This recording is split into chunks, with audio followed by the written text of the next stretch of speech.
dalam kurban Kristus Tuhanmu.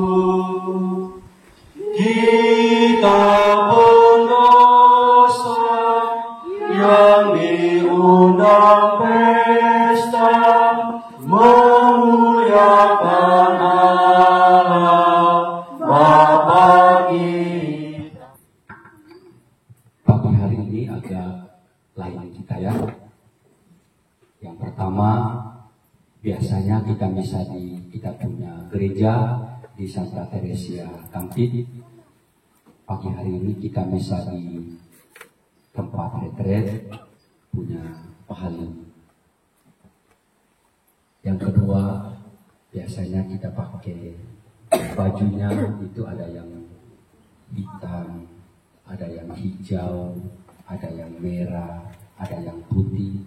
Tapi pagi hari ini semuanya menyala, merah semua ya. Tentu dengan harapan bahwa tidak hanya baju yang membuat kita kelihatan kompak, ya, tapi kita harus sampai kepada inti dari rekoleksi kita nanti, yakni persaudaraan kita. Jadi pagi hari ini hanya saya yang hijau, kalian semuanya itu menyala semua. Semoga baju merah yang kita pakai semua pada hari ini itu orang akan katakan merahnya bukan hanya di baju, tetapi hati kami juga kompak, hati kami juga hidup dalam persaudaraan. Hanya kita inilah yang memberi hidup di gereja Santa Teresia Kampit. Untuk siapa lagi? Yang lainnya masih kecil-kecil itu pun kita tidak tahu. Dia besar, dia bisa sekolah di mana-mana. Kita yang tinggal di Kampit, inilah yang menjadi tugas, tanggung jawab kita untuk mengusahakan supaya persaudaraan kita itu selalu tumbuh dari hari ke hari. Sebagaimana yang engkau harapkan. Dengan pengantaran Yesus Kristus Putra Tuhan kami, yang hidup dan berkuasa bersama di Kau, dalam persatuan dengan Roh Kudus, Allah kini dan sepanjang segala masa. Makanlah kamu semua. Inilah tubuhku yang diserahkan bagimu.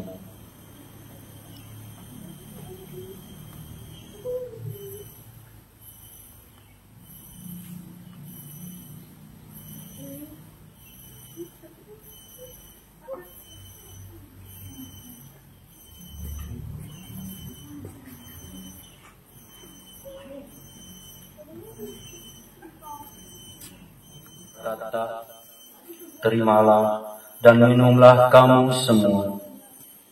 Inilah piala darahku, darah perjanjian baru dan kekal, yang ditumpahkan bagimu dan bagi semua orang demi pengampunan dosa. Lakukanlah ini sebagai kenangan akan daku.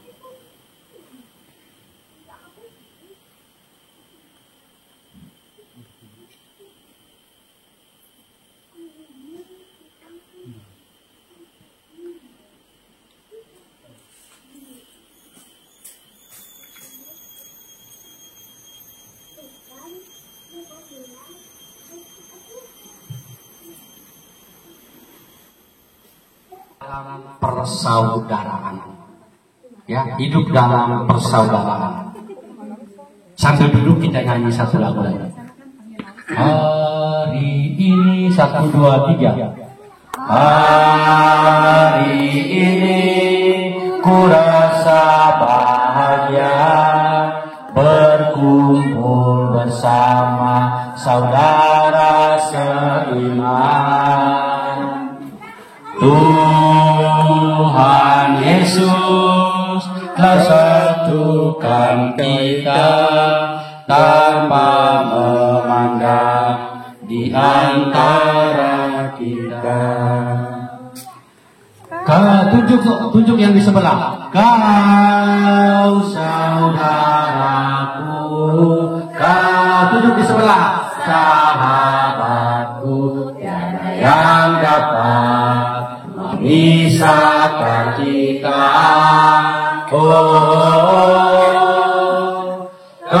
Tunjuk lagi sebelah kiri kanan. Saudaraku, Tunjuk di belakang. aku Tunjuk di sekeliling. dapat memisahkan kita. Oke, baik. Jangan nyanyi terus ya. Itu Pak Andreas merasa senang. Pak Andreas mengasihi, misalnya Linai, Ibu Linai merasa senang. Ibu Linai mengasihi Ibu Valen merasa senang. Ibu Valen mengasihi Ibu Monika merasa senang. Tapi lebih menyenangkan adalah ketika Pak Andreas mengasihi Yani, Pak Andreas juga merasa senang. Yani mengasihi istrinya, juga Yani merasa senang. Jadi bukan hanya kita yang merasa dikasihi, tetapi kita yang mengasihi juga harus merasa senang. Setuju ya? Setuju. Persahabatan sejati tidak didasarkan pada syarat-syarat yang bisa berubah-ubah. Kalau tadi kita Ibrani katakan peliharalah kasih persaudaraan, maka kalau hari ini saya mengasihi sampai selama-lamanya, saya tidak boleh berubah. Setuju tidak?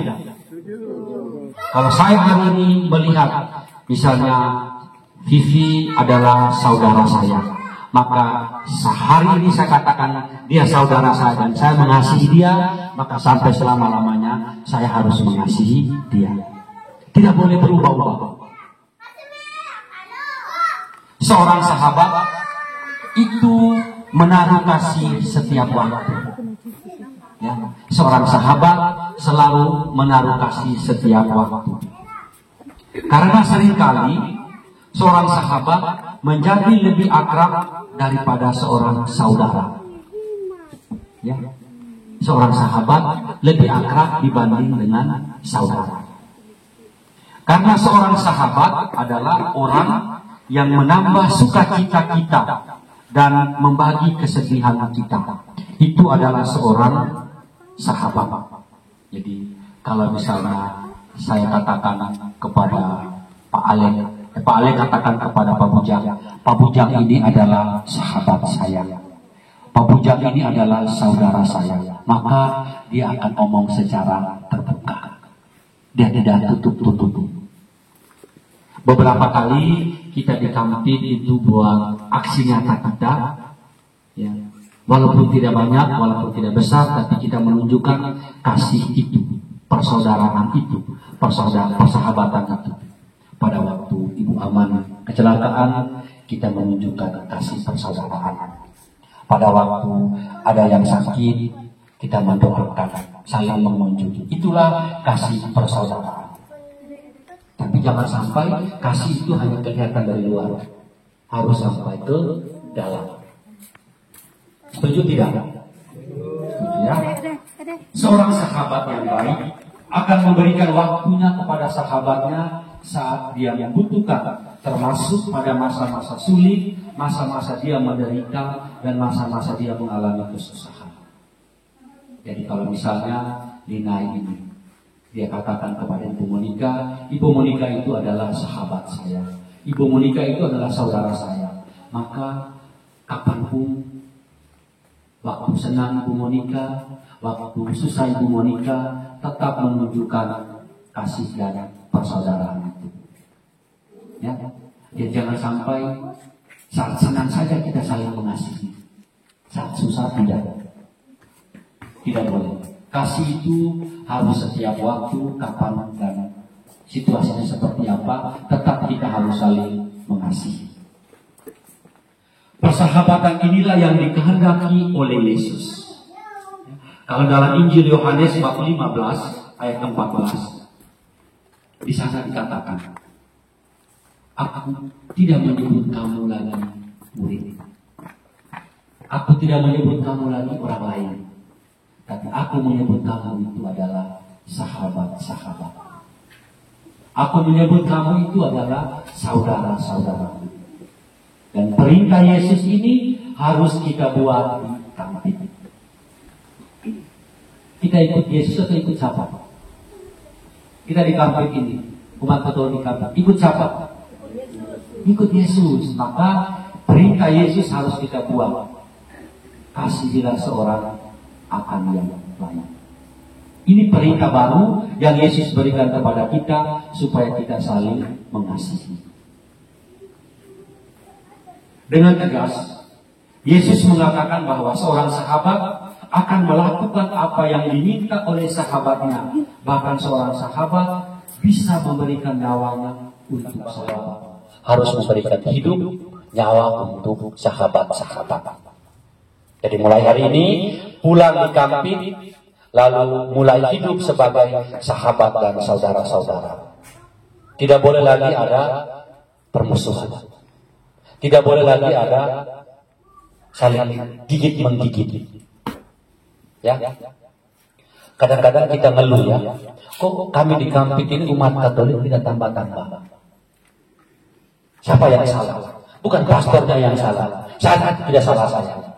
Tapi kalau kalian di sana baku gigi terus, tidak hidup dalam persaudaraan, orang lihat malah saja di Katolik. Orang Katolik seperti itu rupanya mereka. Tidak mau hidup dalam persaudaraan. Maka tidak tambah-tambah anggota kita, kan begitu. Artinya apa? Orang merasakan ada buah-buah yang manis. Dia bilang, keluarga saya tidak ada yang perhatian. Saudara-saudara kandung saya pun tidak ada yang tanya saya, kabar saya. Tapi yang pertama-tama tanya itu adalah anggota KBG saya. Terima kasih ya, begitu dia bilang. Jadi sekali lagi Bapak Ibu, kita semua memberikan dukungan. Sampai kenal dengan Yesusnya. Kalau si B maju, kita semua memberi motivasi. Itu baru namanya persaudaraan. Jangan si A tampil, lalu si B bilang, kau pikir hanya kau yang bisa. Saya juga bisa. Tidak bisa seperti itu. Daud, lihat, dengan Yonatan tidak pernah saling bersaing. Yonatan itu tidak menjadikan Daud sebagai saingan, tapi dia bisa menyanyi. Kita yang lain mungkin tidak bisa menyanyi, tapi hanya bisa untuk bersih-bersih gereja. Itu adalah talenta yang Tuhan kasih.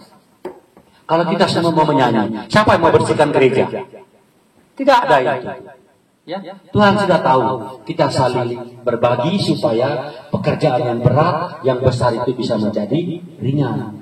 Itu persaudaraan. Jadi bukan saling bersaing. Bisa dikatakan perlu beres. Tidak apa-apa. Tidak ada yang sempurna. Ya, maka mulai hari ini kita harus membereskan itu. Setuju Pak Alex? Ya. Bukan hanya tugas Pak Alex, bukan hanya tugas Pak Andreas, bukan hanya tugas Yani, tetapi tugas kita semua. Amin. Tapi belum habis. Lanjut dulu, belum. Sedikit lagi. Jangan pikir sudah makan siang. Orang makan siang itu jam 12 sampai setengah 1 atau jam 1. Kalau terlalu cepat nanti orang bilang orang ini datang regulasi itu makan-makan. Ya. Lanjut sedikit lagi. Hubungan Daud dengan Yonatan jika digambarkan atau kau ajarkan bermusuhan, tidak mungkin. Tidak mungkin. Pasti orang tua itu mengajarkan kepada anak-anak untuk hidup dalam persaudaraan. Tidak mungkin Pak Alek dan Ibu Valen ini ajarkan Desmond untuk saling bermusuhan. Tidak ada. Kalau ada orang tua itu orang tua kurang ajar namanya. Tendang saja orang tua kayak gitu ya. Ikat kaki dan tangannya buat lawan. Tidak mungkin ada orang tua seperti itu.